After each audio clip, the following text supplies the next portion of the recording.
कांग्रेस और आम आदमी पार्टी गठबंधन को लेकर माथापच्ची में जुटी है। बीजेपी को रोकने के लिए कांग्रेस नेतृत्व ने ये प्लानिंग की है। हालांकि कांग्रेस के भीतर ही अब इस गठबंधन को लेकर सवाल खड़े किए जा रहे हैं। हरियाणा विधानसभा चुनाव को लेकर बीजेपी ने उम्मीदवारों की पहली लिस्ट जारी कर दी है।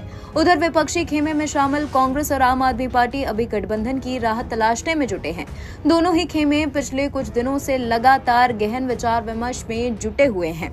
कांग्रेस के कुछ नेताओं ने जरूर अरविंद केजरीवाल के नेतृत्व वाली पार्टी के साथ किसी गठबंधन पर आपत्ति जताई है। बावजूद इसके हरियाणा के लिए कांग्रेस की उप समिति के कई वरिष्ठ नेताओं के साथ परामर्श किया जा रहा है। उप समिति में राज्य के एआईसीसी प्रभारी दीपक बाबरिया, टीएस सिंहदेव और अजय माकन जैसे नेता शामिल हैं। कुछ नेता जहां मत के विभाजन को रोकने के लिए आप के साथ गठबंधन के पक्ष में है, तो वहीं कई दूसरे नेताओं ने इस पर आपत्ति जताई है।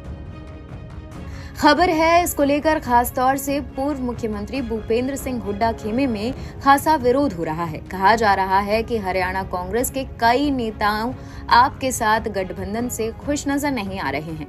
इसके अलावा कई विधायकों की टिकट कटने की अटकलों ने भी हुड्डा गुट के नेताओं को परेशान कर दिया है। रिपोर्ट के अनुसार सूत्रों का कहना है कि आपके साथ सीट बंटवारे के मुद्दे पर कांग्रेस में ही असहमति बन रही है।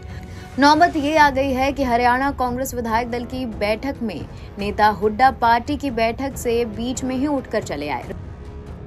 रिपोर्ट में कहा गया कि कांग्रेस पार्टी खुद के मौजूदा विधायकों के टिकट काट सकती है, जिसे लेकर हुड्डा कैंप में असंतोष बना हुआ है। कांग्रेस नेता कैप्टन अजय सिंह यादव ने जब 2024 हरियाणा चुनाव के लिए कांग्रेस आप गठबंधन की बातचीत के बारे में उनसे पूछा गया तो उन्होंने दो टूक जवाब दिया। अजय सिंह यादव ने कहा कि हरियाणा में आम आदमी पार्टी का कोई आधार नहीं है और मुझे नहीं लगता कि उन्हें यहाँ जगह क्यों दे, लेकिन अगर कोई मजबूरी है तो ये आला कमान ही तय करेगी। वो राज्य में उनके साथ समझौता करना चाहते हैं या नहीं। बाद में सवाल पूछे जाने पर उन्होंने ये जवाब दिया, सुनिए।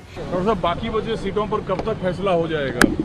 अभी देखते हैं, क्या अभी बात करते हैं, उसके बाद ही कुछ बता पाऊंगा। गठबंधन को लेकर जो बातें चल रही है उसमें कुछ डेवलपमेंट आगे होने का है, आम आदमी पार्टी से होगा? अभी मुझे इसके बारे में कुछ नहीं पता। तो ये जो बचे हुए सीट हैं इस पर यूनिवर्सली डिसीजन क्यों नहीं हो पा रहा है? क्या किसी एक पक्ष का हो जाएगा। बीजेपी कई उम्मीदवारों की घोषणा कर दी है। वो कह रहे हैं कि कांग्रेस इतना टाइम क्यों लगा रही है? इतने दिनों से तो मंथन चल रहा है। कौन कह रहे हैं? बीजेपी के नेता। वो कहते रहे हमारा काम हो जाएगा। कर दीजिए। बीजेपी की जो टिकटें हुई है वो कह रहे हैं कि सभी वर्गों को देख के हमने 70 उनकी टिकटें ऐसी हैं, हम 70 पार जाएंगे। लिस्ट आपने भी गठबंधन को लेकर जो लिस्ट दिया उस पर क्या विचार किया जा रहा है? जो लिस्ट आपने दिया था गठबंधन अगर हाईकमांड चाहेगी तो करना ही पड़ेगा ना जी। मतलब क्या शीर्ष कोई फॉर्मूला तय हो पाया? अभी कोई फॉर्मूला तो अभी दूसरी ओर टीएस सिंहदेव ने गठबंधन की संभावना पर पिछले दरवाजों से विचार विमर्श जारी करने की बात कही है।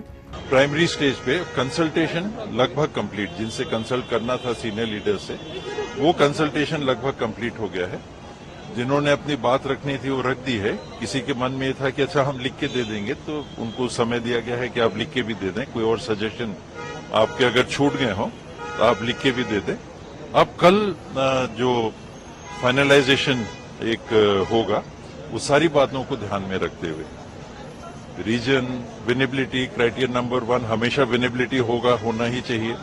सेकंड, प्रोपोर्शनेट रिप्रेजेंटेशन, यूथ को भी होना चाहिए, लेडीज को भी होना चाहिए with in the criteria of winnability. इनका भी ध्यान देना है। फिर आजकल डेमोग्राफिक रिप्रेजेंटेशन, समाज के हिसाब से भी रिप्रेजेंटेशन।